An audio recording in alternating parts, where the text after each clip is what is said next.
invités avec nous pour parler finances personnelles et investissement boursier, en l'occurrence avec Igor Demac qui est à mes côtés en plateau, conseiller en gestion de patrimoine chez Vital Épargne. Bonjour et bienvenue Igor. Bonjour Grégoire. On parlera avec vous notamment des valeurs dividendes, le retour en grâce des valeurs qui offrent des dividendes aux investisseurs. N'oublions pas que c'est quand même un des...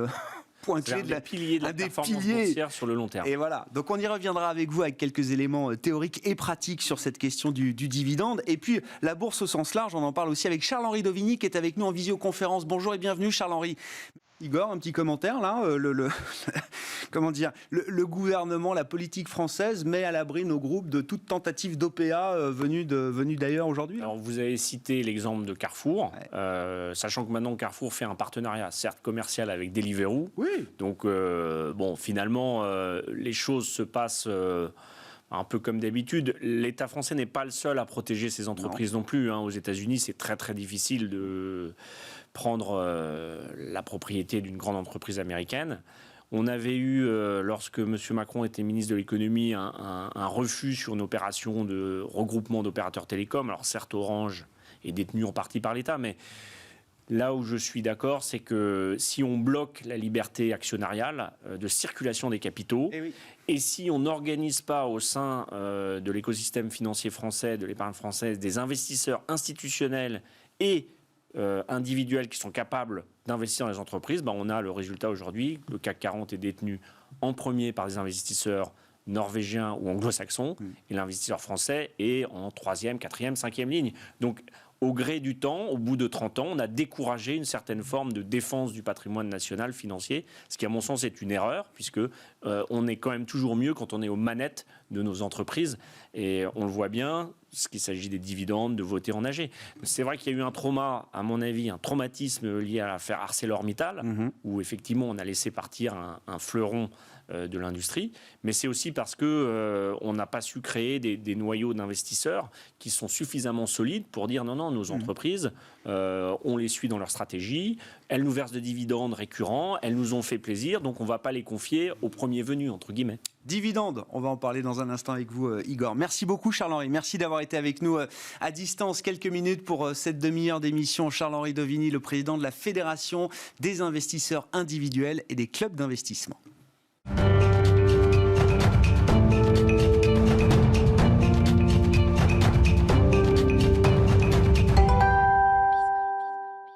Le dividende comme pilier de la performance boursière, et c'est vrai qu'on citait Airbnb ou d'autres, on l'oublie parfois un peu dans ce monde très technologique de GAFAM, etc. Quoique les GAFAM sont des gros verseurs de dividendes, Apple ou encore Microsoft. Donc, Igor, vous avez quelques minutes pour nous rappeler quand même les fondamentaux de ces marchés boursiers et des dividendes. Oui, alors déjà, le CAC 40 dividendes réinvestis brut, il est autour de 17 000. Il franchit des records depuis des semaines. Il a une performance depuis 5 ans qui est 15 à 20 points supérieure à l'indice nu, c'est-à-dire sans dividende. Donc ça montre que c'est vraiment une base de constitution de la performance boursière sur le long terme. Alors ceux qui se souviennent des actions à l'ancienne, à la criée, à la corbeille, un dividende, c'était un coupon papier qu'on détachait, donc il y avait une feuille de papier avec 10, 15 coupons, et puis chaque année, on avait détaché son coupon et on recevait la somme. Un dividende, ce n'est pas garanti, c'est voté en AG proposé par le conseil, mais il ne faut pas oublier que c'est de la valeur qu'on enlève d'une entreprise, c'est du fonds propre qu'on distribue, donc ça n'augmente pas la valeur. D'ailleurs, quand un dividende est versé, il est détaché, et le cours de bourse doit baisser en théorie du montant du dividende. C'est aussi très important parce que ça fait écho en économie à la théorie du signal. Donc le signal, qu'est-ce que c'est ? C'est un message qu'on envoie, c'est un message entre le dirigeant qui gère l'entreprise, qui peut être aussi actionnaire, familial, et l'actionnaire. Quand on verse un dividende, c'est un message de confiance, c'est un message de bonne santé financière, c'est un message de rémunération de l'actionnaire, de fidélité. Donc c'est la clé du pacte en fait de fidélité entre un actionnariat et un dirigeant. Et c'est toujours comme ça qu'il faut regarder le dividende. Donc on le verra dans les mauvais exemples ou dans les bons exemples. Dès lors qu'on dénature le pacte, qu'on verse trop de dividendes, qu'on n'a pas les moyens, les fonds propres, on n'est plus dans la philosophie du dividende. Et c'est pas d'en verser beaucoup qui est important.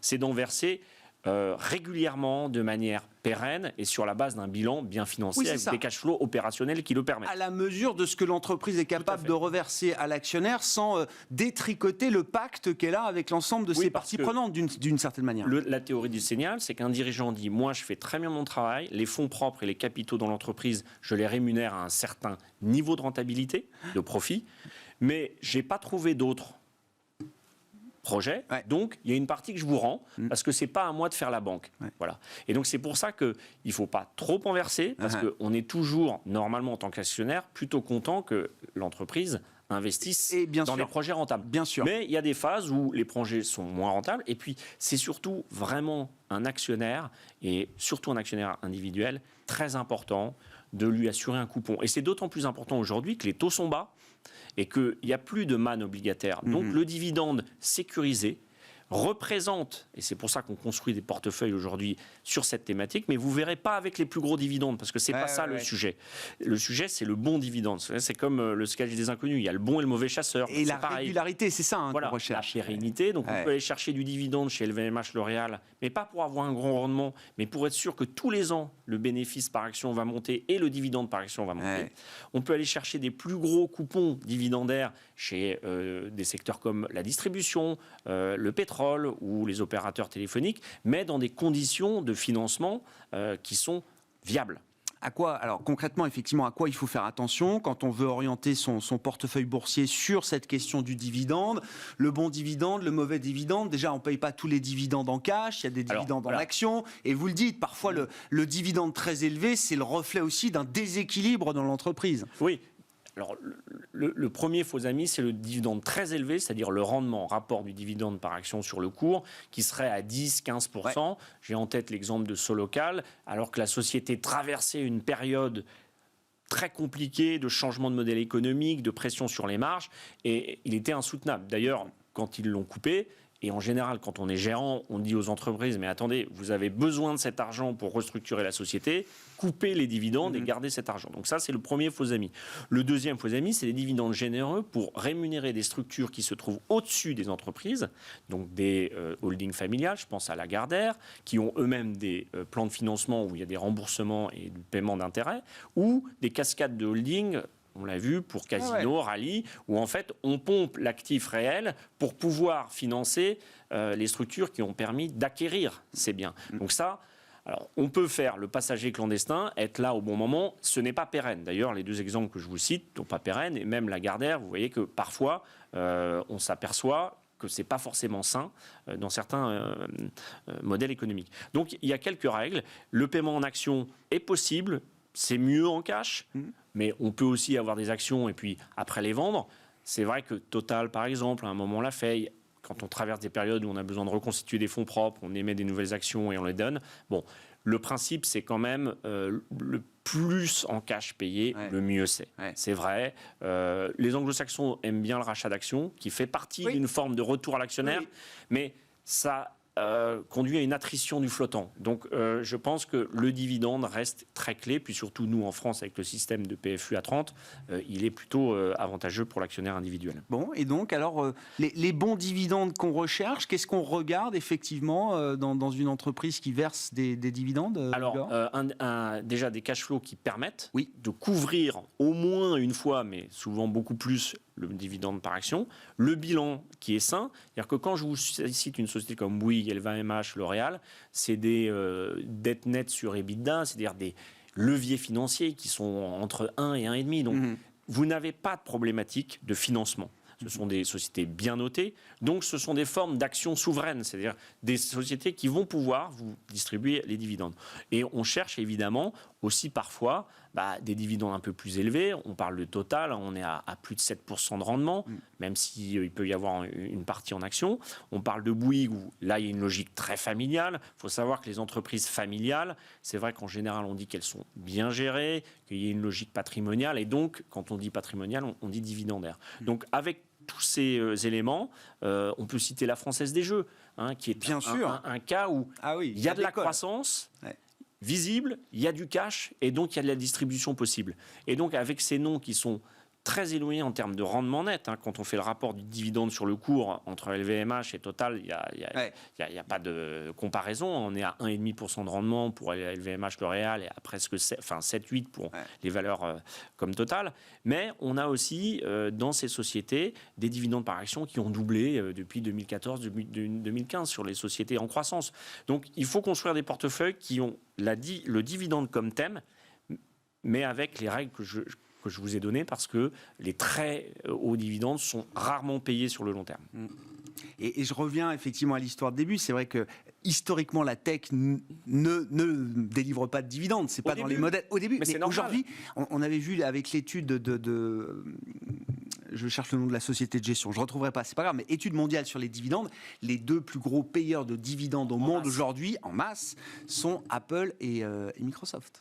Oui, d'abord, pourquoi ? Parce que ça devient des valeurs de rendement. Oui, c'est tout à fait en ligne avec ce qui était dit précédemment, c'est que ce sont des modèles économiques qui ont montré leur résilience et qui sont cash rich, c'est-à-dire qui sont sur des montagnes d'argent. Alors, ils ne peuvent pas tout rendre. Il y a des projets d'investissement, mais et c'est ça qui est fabuleux dans la bourse, c'est que dans aucun autre actif, on pourra avoir la performance qu'a fait Apple. On pourra avoir ce développement et ce changement de modèle économique où vous êtes actionnaire d'Apple, vous les avez soutenus quand c'était période d'après Steve Jobs, il est revenu et maintenant c'est une société qui vous verse du dividende. Ouais. Donc c'est vrai que moi je trouve que le dividende c'est un point essentiel dans la théorie économique et financière, et surtout quand les taux sont bas. Alors il ne faut pas en faire une règle ayatolesque, je dis il y a pas mal de composants pour avoir des portefeuilles où on a des belles valeurs que j'appelle souveraines, bien financées et qui ont une capacité de distribution sur le long terme. Et si on en parle aujourd'hui des dividendes, Igor, est-ce que c'est parce que justement on évoquait la bourse au plus haut ? Non, mais c'est parce que les thèmes value dividende sont revenus à la mode, là, voilà. Alors, notamment les banques dont le versement de dividende est très contraint par la règle. Vous n'avez cité aucune banque Non, parce que pourquoi ? Parce que c'est vrai qu'on va avoir un retour des dividendes, parce que ce sont des animaux qui ont beaucoup de fonds propres liées aux règles prudentielles, mais comme la BCE a levé l'embargo, mais sous condition, avec des règles de calcul sur une moyenne des résultats 2019-2020, pas plus de 20% du Core T1, donc des fonds propres sécurisés. Bon, ça dénature un peu le discours sur le dividende, mais c'est vrai que tous ces secteurs-là qu'on n'aime pas trop reviennent parce qu'ils n'étaient pas chers et parce qu'en fait, il n'y a pas de risque de financement, mais même un Orange, il n'y a pas de risque de faillite. Donc, prenons l'avantage de ces valeurs qui nous versent du dividende et qui nous donnent le temps d'attendre. Et Orange, on finira là-dessus. Igor, c'est un titre qui fait rien en bourse depuis des années, mais quand on est actionnaire avec le dividende, c'est quand même un bon pari à avoir fait ces dernières années, par exemple ? Ça dépend du point d'entrée. Non, mais ça dépend du point d'entrée. Après, la problématique des opérateurs télécoms est un peu différente parce qu'il y a une problématique de concurrence et de jeu à 4 ou à 3 qu'on n'a pas vu venir. Donc c'est vrai qu'il y avait sûrement peut-être d'autres placements sur les opérateurs télécoms. Je reste persuadé que ça a un intérêt d'avoir un dividende de 4-5% tous les ans. Merci beaucoup Igor. Merci bien d'avoir rappelé effectivement quelques règles fondamentales autour de l'investissement boursier, le dividende étant un des piliers de la performance boursière. Igor Demac qui était avec nous en plateau dans cette édition de la mi-journée de Smart Bourse le vendredi, conseiller en gestion de patrimoine chez Vital Épargne.